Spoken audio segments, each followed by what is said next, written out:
Drena, drena, drena, drena, tana dere, drena, drena, drena, drena, tana dere, drena, drena, drena, drena, tana dere na, tana tonda tadare, tadare dani, dare dani, tadare dani. Hello viewers, welcome to colour change channel. இன்றைக்கி நம்ம வந்திருக்கிற place பார்த்திங்கன்னா கோவை உக்கடமில் இருக்கிற கோணியம்மன் கோவிலுக்கு வந்திருக்கிறோம். இந்த கோவில் நம்ம சுற்றி பார்த்துட்டே கோவிலோட தல வரலாறையும் பார்க்கலாம் வாங்க.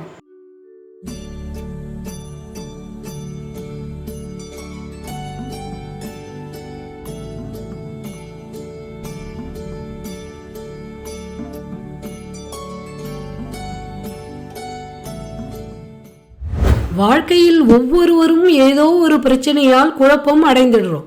அந்த நேரத்தில் மனதின் பாரங்களை இறக்கி வைக்க ஆறுதல் தேட உலகத்தின் அன்னையை நாடுகின்றோம். எல்லையற்ற வல்லமை கொண்ட அந்த சக்தி பல்வேறு ஸ்தலங்களில் பல்வேறு வடிவங்களில் இந்த உலகினை காக்க கோவில் கொண்டிருக்கிறாள். உங்கள் பிரச்சனைகளை போக்கி நியாயமான தேவைகளை நிறைவேற்றி வாழ்க்கையை வளமாக்கும் ஒரு சிறப்பான சக்தி தலத்தை தான் இன்னைக்கு நம்ம பார்க்க போறோம். அம்மன் வழிபாட்டிற்கு உகந்த இந்த ஆடி மாதத்தில் நம்ம பார்க்க வேண்டிய முக்கியமான கோவில்களை ஒரு தொடரா ஒவ்வொரு வாரமும் ஆடி வெள்ளி என்று பார்த்துட்டு வரும். அந்த வரிசையில் இந்த வாரம் நம்ம பார்க்க இருப்பது கொங்கு மண்டலத்து சக்தி தலமான கோயம்புத்தூர் கோணியம்மன் கோவில். முதல் தடவை வீடியோ பாக்குறீங்கன்னா சேனலை மறக்காம சப்ஸ்கிரைப் பண்ணிடுங்க. கோன் என்றால் அரசன் அல்லது தலைவன் என்று பொருள். இதுவே பெண்ணை குறிக்கும் போது கோணி என்றாகிறது. கொங்கு நாட்டின் அரசியான அன்னையை கோணியம்மன் என்று அழைக்கிறார்கள். இந்த பழமையான கோவில் எங்கு உள்ளது, எப்படி உருவானது, இதன் ஆச்சரியமான புராண கதை, சிறப்புகள், திருவிழாக்கள், இப்படி பல அபூர்வமான தகவல்கள் இந்த வீடியோவில் உங்களுக்காக காத்திருக்கின்றன. வீடியோவை கடைசி வரை பாருங்கள். கோயம்புத்தூர் மாநகரின் பரபரப்பான காந்திபுரம் பகுதிக்குள் ஒரு அமைதியான ஆன்மீக சக்தி நிறைந்த சோலையாக அமைந்துள்ளது இத்திருக்கோவில். கோவிலின் நுட்பமான சிற்ப வேலைப்பாடுகளுடன் கூடிய பிரம்மாண்டமான 7 நிலைகள் கொண்ட ராஜகோபுரம் அனைவரையும் வரவேற்கிறது. உள்ளே நுழைந்ததும் கோவிலை சுற்றியுள்ள 2 பிரகாரங்கள் கோவிலின் விசாலத்தையும் அமைதியையும் காட்டுகின்றன. கோணியம்மன் வடக்கு நோக்கி 8 கரங்களில் சூலம், உடுக்கை, வாள், சங்கம், கபாலம், அக்னி, சக்கரம், மணியேந்தி காட்சியளிக்கிறாள். சிவனை போல இடது காதில் தோடும் வலது காதில் குண்டலமும் அணிந்திருப்பது அபூர்வமான அமைப்பு. சிவமும் சக்தியும் வேறில்லை என்பதை இந்த வடிவம் உணர்த்துகிறது. அம்பிகை சன்னதி எதிரே சிம்ம வாகனம் உள்ளது. இத்தலத்தில் வேப்பம், வில்வம், நாகலிங்கம், அரசமரம் ஆகிய தேவ மரங்கள் உள்ளன. அம்மனுக்கு வலப்புறத்தில் தம்பதி சமேதராக நவகிரகங்கள், பின்பகுதியில் ஆதி கோணியம்மன், துர்க்கையம்மன், பஞ்சமுக விநாயகர், வள்ளி தெய்வானையுடன் சுப்பிரமணியர், சரஸ்வதி, லட்சுமி, வீரபத்ரர், கருப்பர், முனீஸ்வரரும் அருள்பாலிக்கின்றனர். தம்பதி சமேதராக நவகிரகங்கள் அருள்பாலிப்பது இத்தலத்தின் சிறப்பு. கோவை நகரில் இங்கு மட்டுமே தேர் திருவிழா நடத்தப்படுகிறது. கோணியம்மன் ஏன் கையில் தீச்சுடருடன் உள்ளார்? கோயம்புத்தூர் ஊரின் பெயர் காரணம் என்ன? இந்த தகவல்களை தெரிந்து கொள்ள நீங்கள் தயாரா? கொங்கு நாடு ஒரு காலத்தில் அடர்ந்த மரங்கள் நிறைந்த காடாக இருந்தது. கொங்கு நாட்டின் தலைவன் கோவன் இங்கு புதிய ஊரை உருவாக்கி ஆட்சி புரிந்து வந்தான். கோவன் புத்தூர் மருவி இன்று கோயம்புத்தூர் ஆகிவிட்டது. ஒரு சமயம் அவன் ஆட்சி புரிந்த பகுதியில் பஞ்சம் ஏற்பட்டு மக்கள் வாழ வழியின்றி தவித்தனர். அவர்களின் நிலையை கண்ட கோவன் தனது ஆட்சியின் கீழ் வசிக்கும் மக்கள் வாழ்வில் நன்மைகள் பல பெற்று பஞ்சம் பிணிகள் ஏற்படாமல் சிறந்து வாழ்ந்திட வேண்டி வனப்பகுதியில் சிறு நிலத்தை சீரமைத்து அங்கு கல் ஒன்றினை வைத்து அம்மனாக எண்ணி வழிபடத் தொடங்கினான். அதன் பிறகு கொங்கு நாட்டு மக்கள் செழிப்புற்று திகழ்ந்தனர். அதன் பின் மக்கள் அந்த அம்மனையே தங்களது குலதெய்வமாக எண்ணி கோவில் கட்டி வழிபட தொடங்கினர். பல ஆண்டுகளுக்கு பின் இளங்கோசர் கொங்கு நாட்டினை ஆண்ட காலத்தில் சேரர் படையெடுத்ததால் தடுக்க ஒரு மண்கோட்டையும் மேட்டையும் புதிதாக கோவன் புத்தூரிலேயே கட்டினார்கள். அதில் வைத்து வணங்கிய தெய்வத்துக்கு கோணியம்மன் என பெயரிட்டு கோவில் கொள்ள செய்தனர்.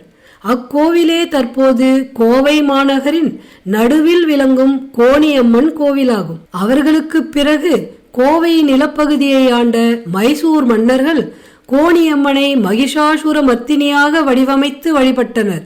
இந்தியாவின் மற்ற பகுதிகளைப் போல் இஸ்லாமிய சுல்தான்களின் தாக்குதலில் இருந்து இந்த கோவிலும் தப்பிக்கவில்லை. திப்பு சுல்தான் படையெடுத்து வந்து கோவையில் உள்ள ஆலயங்களை எல்லாம் சூறையாடினான். அப்போது இந்த தலமும் பலத்த சேதத்தை சந்தித்தது. சிலைகளில் பெரும்பாலானவை உடைக்கப்பட்டன. மகிஷாசுர மர்த்தினியின் சிலையும் திப்பு சுல்தான் படைகளால் உடைக்கப்பட்டது. அப்போது சிலையின் தலையும் உடலும் 2 துண்டாக உடைந்தது.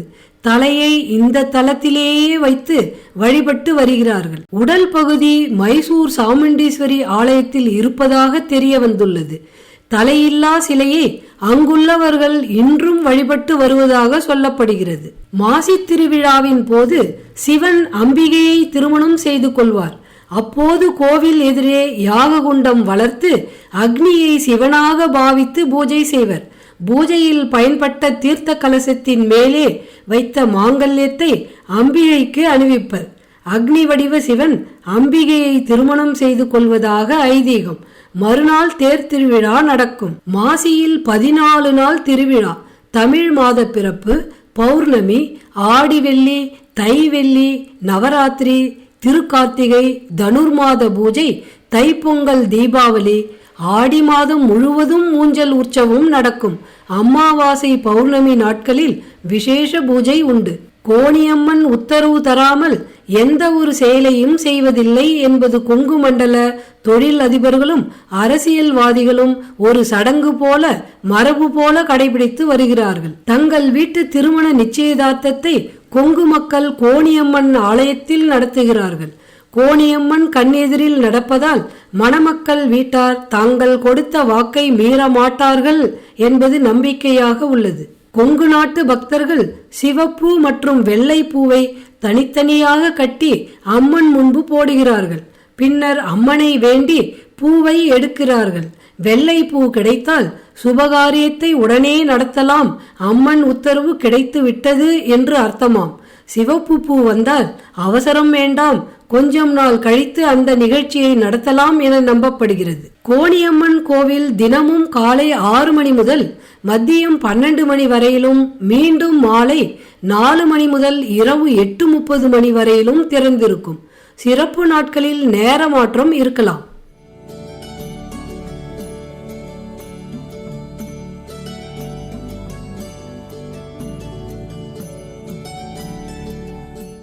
கோயம்புத்தூர் சர்வதேச விமான நிலையம் கோவிலில் இருந்து சுமார் 10 to 12 கிலோமீட்டர் தொலைவில் உள்ளது.